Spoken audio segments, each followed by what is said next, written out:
Hello ಸ್ನೇಹಿತರೆ, ಎಲ್ರಿಗೂ ನಮಸ್ಕಾರ.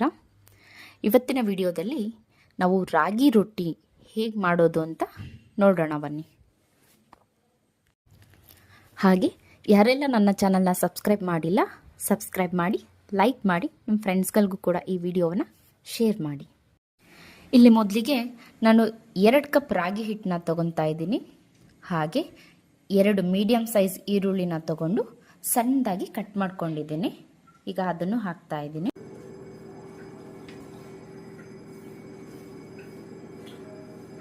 ಒಂದು ಹಸಿಮೆಣಸಿನಕಾಯಿನ ಸಣ್ಣದಾಗಿ ಕಟ್ ಮಾಡ್ಕೊಂಡಿದ್ದೀನಿ.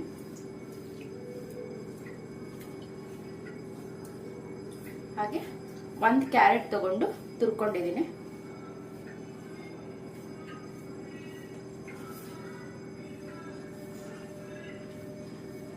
ಹಾಗೆ ಕೊತ್ತಂಬರಿ ಎಷ್ಟು ಬೇಕಷ್ಟು ಕೊತ್ತಂಬರಿ ಸಣ್ಣದಾಗಿ ಕಟ್ ಮಾಡ್ಕೊಂಡಿದ್ದೀನಿ. 1 ಟೇಬಲ್ ಸ್ಪೂನ್ ಕಡಲೆಬೇಳೆನ ಹೀಗೆ ದಪ್ಪನಾಗಿ ಇಟ್ಕೊಂಡಿದ್ದೀನಿ.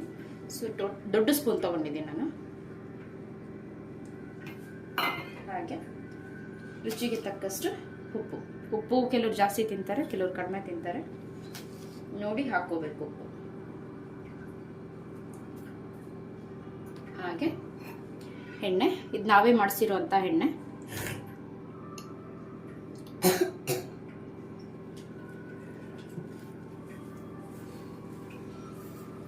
ಚೆನ್ನಾಗಿ ಇವಾಗ ಮಿಕ್ಸ್ ಮಾಡ್ಕೋಬೇಕು.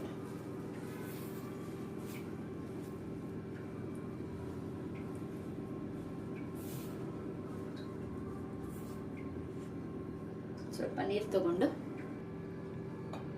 ನೀರು ಹಾಕೊಂಡು ಇವಾಗ ಚೆನ್ನಾಗಿ ಕಲಿಸ್ಕೋಬೇಕು. ತುಂಬ ತೆಳ್ಳಗೆ ಬೇಡ, ಸ್ವಲ್ಪ ಗಟ್ಟಿಗೆ ಇರಲಿ. ಹೀಗೆ ಎಲ್ಲ ಮಿಕ್ಸ್ ಆಗಬೇಕು.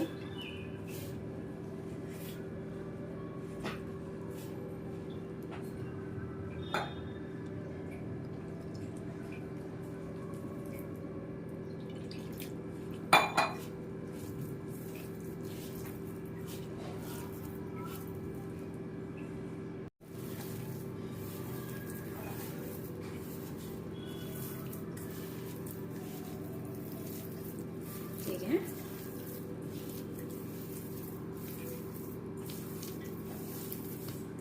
ಗಟ್ಟಿ ಕಲಿಸ್ಕೋಬೇಕು. ಸ್ವಲ್ಪ ಎಣ್ಣೆ ಹಾಕೊಂಡ್ರೆ ಇದು ಚೆನ್ನಾಗಿ ಬರುತ್ತೆ.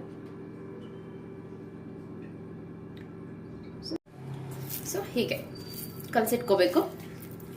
ಇದನ್ನು 5 to 10 minutes ನೆನೆಸಕ್ಕಿಟ್ರೆ ಸಾಕು. ನೋಡು,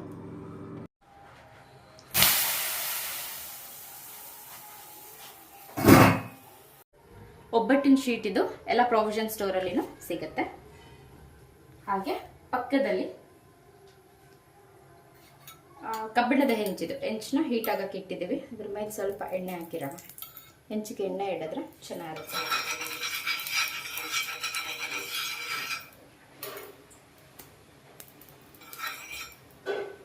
ಹೀಟ್ ಆಗ್ತಾ ಇರಲಿ. ಇವಾಗ ಸ್ವಲ್ಪ ಎಣ್ಣೆ ಹಾಕೊಂಡು ಫಸ್ಟ್ ಶೀಟ್ನ ಚೆನ್ನಾಗಿ ಒರೆಸ್ಕೊಳ್ಳೋಣ. ಒರೆಸ್ಕೊಂಡಿದ್ದಾಯ್ತು. ಈಗ ಹಿಟ್ಟು ನೆಂದಿದೆ.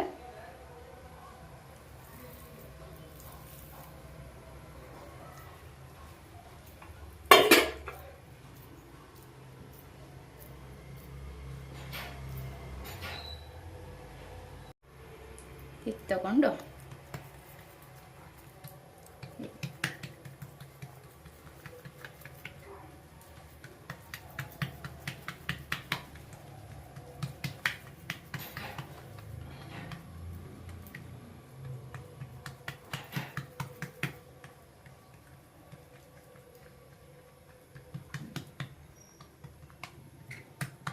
ಏನಕ್ಕಂದ್ರೆ ಇದರಲ್ಲಿ ಈರುಳ್ಳಿ ಎಲ್ಲ ಇರುತ್ತಲ್ಲ, ಸ್ವಲ್ಪ ಹೊಡೆಯುತ್ತೆ. ಮತ್ತು ರಾಗಿ ರೊಟ್ಟಿಗೆ ಮಧ್ಯ ಸ್ವಲ್ಪ ಓಪನ್ ಇದ್ರೇ ಎಲ್ಲ ಕಡೆ ಚೆನ್ನಾಗಿ ಬೇಯುತ್ತೆ. ಸೊ ಈಗ ನೀವು ಯಾವ ಶೇಪಿಗೆ ಬೇಕೋ ಆ ಶೇಪಿಗೆ ಮಾಡ್ಕೋಬೋದು. ನೋಡಿ, ರೌಂಡ್ ಶೇಪ್ ಆಯ್ತಲ್ಲ. ಇಂಚಿಗೆ ಎಲ್ಲ ಕಡೆ ಹಾಕ್ಕೊಂಡು. ಸೊ ಈ ಶೀಟ್ ಅಡ್ವಾಂಟೇಜ್ ಏನಪ್ಪ ಅಂದರೆ, ಹೀಗೆ ರೊಟ್ಟಿ ಮಾಡಕ್ಕೆ ಬರದೇ ಇರೋರೆಲ್ಲ ಈಸಿಯಾಗಿ ಮಾಡ್ಬೋದು.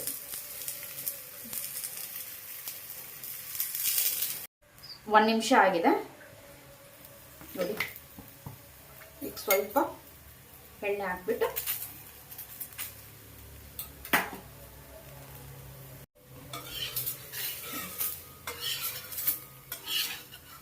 ಹೀಗೆ ವಾವ್ ಎಷ್ಟು ಚೆನ್ನಾಗಾಗಿದೆ. ರೆಡಿ ಮಾಡ್ಕೋತಾರೆ.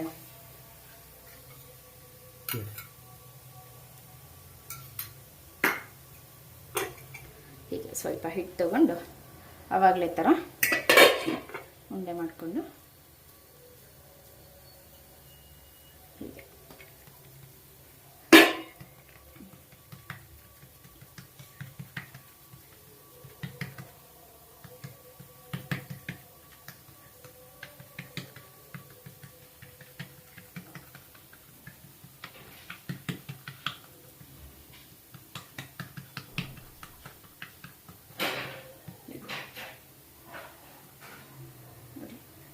ಹೀಗೆ ರೌಂಡ್ ಶೇಪ್ ಮಾಡಿಕೊಂಡ್ರೆ ಮುಗೀತು. ಈ ಕಡೆ ಬೆಂದಿದೆಯಾ ನೋಡೋಣ. ಬೆಂದಿದೆ ಇವಾಗ ಚೆನ್ನಾಗಿ ನೋಡಿ. ಎರಡು ಸೈಡು ಫೋಲ್ಡ್ ಮಾಡಿ ಪ್ಲೇಟಲ್ಲಿ ಇಡೋಣ. ಈಗ ಇನ್ನೊಂದು ರೊಟ್ಟಿ ರೆಡಿ ಆಯ್ತಲ್ಲ. ಸೊ ನೋಡಿ, ಯಾರೇ ಬಂದರೂ ಎಷ್ಟು ಅರ್ಜೆಂಟ್ ಇದ್ರು ಫಟಾಫಟ್ ಅಂತ ರೊಟ್ಟಿ ಮಾಡ್ತಾ ಹೋಗ್ಬೋದು. ತೆಗೆದು ನೋಡೋಣ. ಬೇಯ್ತಾ ಇದೆ. ಮೇಲೆ ಸ್ವಲ್ಪ ಎಣ್ಣೆ ಹಾಕಿ, ಇಲ್ಲಿ ವೈಟ್ ಇಶ್ ಇದೆಲ್ಲ, ಸೊ ಈ ವೈಟ್ ಇಶ್ ಏನು ಕಾಣಬಾರ್ದು, ಇದನ್ನ ಸ್ವಲ್ಪ ಬೇಯಬೇಕು. ಸೊ ಹಸಿಟ್ ಥರ ಬರಬಾರ್ದು ಅಂದರೆ ಹೀಗೆ ಒಂದು ಪ್ಲೇಟ್ ತಗೊಂಡು ಕೂಡ ನೀವು ಮುಚ್ಚಿದ್ರೆ ಚೆನ್ನಾಗಿರುತ್ತೆ. ನೋಡಿ, ಇವಾಗಲೇ ಅಲ್ಲಿ ಸ್ವಲ್ಪ ವೈಟ್ ಇಶ್ ಇತ್ತಲ್ಲ, ಅದೆಲ್ಲ ಇವಾಗ ಹೋಗಿದೆ. ಪ್ಲೇಟ್ ಮುಚ್ಚೋದ್ರಿಂದ ಅದೊಂದು ಅಡ್ವಾಂಟೇಜ್. ನೋಡಿ ಹೇಗೆ ನೀವು ಹಾಕಿರೋದೆಲ್ಲ ಮೇಲೆಲ್ಲ ಹೇಗೆ ಕಾಣಿಸ್ತಾ ಇದೆ. ಸ್ವಲ್ಪನೂ ಎಲ್ಲೂ ಆಚೆ ಬಂದಿರಲ್ಲ, ಚೆನ್ನಾಗಿ ಬೇಯುತ್ತೆ. ಮತ್ತೆ ಇದು ಮಕ್ಳಿಗೂ ಕೂಡ ತುಂಬ ಇಷ್ಟ ಆಗುತ್ತೆ. ಇವಾಗ